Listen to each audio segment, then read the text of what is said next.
every Arizona student can attend any school. Finally, more states will let parents choose their kids' schools. Arizona just passed the biggest school choice victory in U.S. history. Corey DeAngelis studies education. Now every single family will be able to take their children's state-funded education dollars to the education provider of their choosing. Many kids and parents are happy about that. My son's learning and mom is at peace. It's no surprise. Competition improves things in every field. Henry Ford's assembly line was great, but by today's standards, his cars were lousy.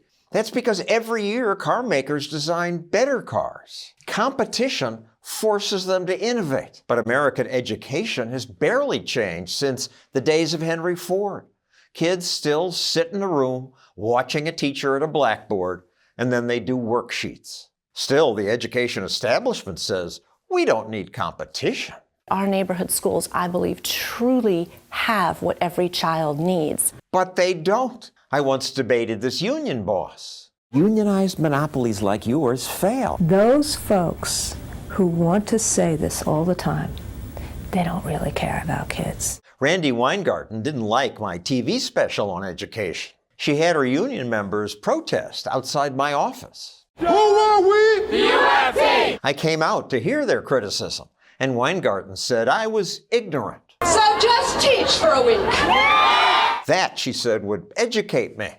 The crowd liked that idea. Teach! But when I said, yes, I'll teach, the union decided, no, we don't want you in our school. Weingarten will no longer speak with me, but her Fairfax, Virginia chapter head, here he is meeting with her, did agree to talk. What's wrong with giving parents a choice?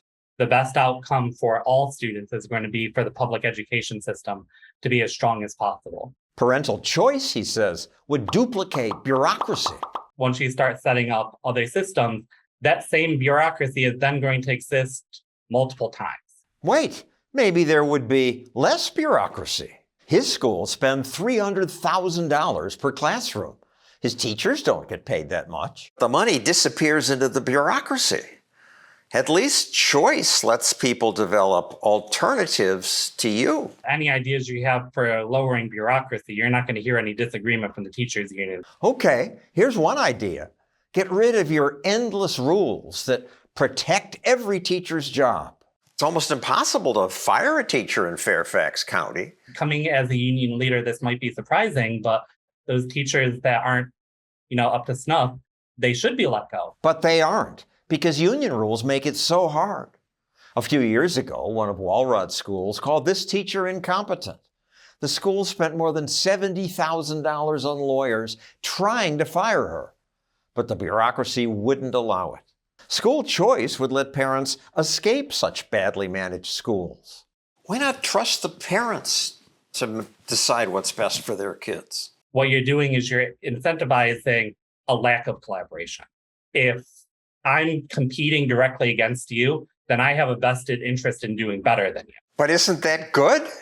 Not in education. COVID lockdowns gave parents another reason to want school choice. Your school only now has returned to full-time instruction.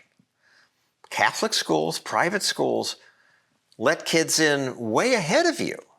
What's up with that? There are definitely valid arguments to say that some districts played it too cautious, but we were dealing with an ongoing health crisis. 5,000 students left Fairfax public schools during the pandemic. They gave up a free education to pay for it or do it themselves. Doesn't it suggest that Fairfax schools didn't do a good job?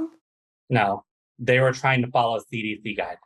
It seems like you were eager to embrace the CDC's message in the most strict way, so you didn't have to go to work. Teachers were working that whole time.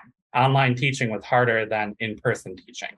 One other reason why some parents left government-run schools, indoctrination. White Americans have more because of racism. Your schools paid $20,000 for a 1-hour Zoom presentation from Ibrahim Kendi. Is that a good use of taxpayer money? The people that watched that presentation, how much would it have cost to send them to a convention that he was speaking at? Well, much more, I assume, but you could, if you want to hear him, you can hear him free on YouTube. If they watched YouTube clips of him, it wouldn't have been about Fairfax. Maybe Fairfax parents want Kendi paid hundreds of dollars a minute to give a Zoom speech to their school administration, but I doubt that all do. That's why choice is good. If you want your kid to wear masks or to study critical race theory, you can pick a school that does that.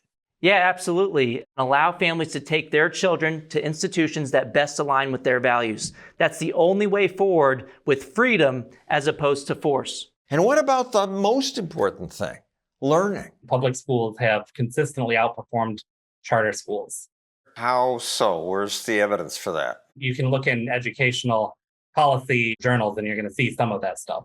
Yes, a few studies found school choice didn't boost test scores. Nationally, the results on vouchers are mixed. Why aren't they testing better? That was the promise. They're not government-run schools that are teaching to the test. PBS and NPR eagerly reported. Recent studies have shown voucher students actually losing ground. Let's stop cherry-picking with the evidence. The preponderance of the evidence is positive. Most studies find test score gains for kids who took vouchers.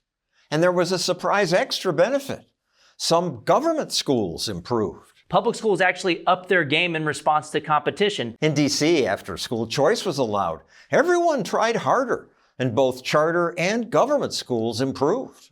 School choice doesn't destroy public schools, it actually makes them better. For much less money. The government-run schools spend over $30,000 per year in D.C., and the voucher amount's only about a third of that. So I would call that a win. A win for taxpayers and parents who finally have a say in where their kids get to go to school. For a long time in K-12 education, the only special interest group was the teachers' unions and the other employees' unions. But now there's a new special interest group in town, parents, and they aren't going away anytime soon. Hope you liked that video. We don't plan to go away soon either, but we always need your help. So please, click this button to help us make more.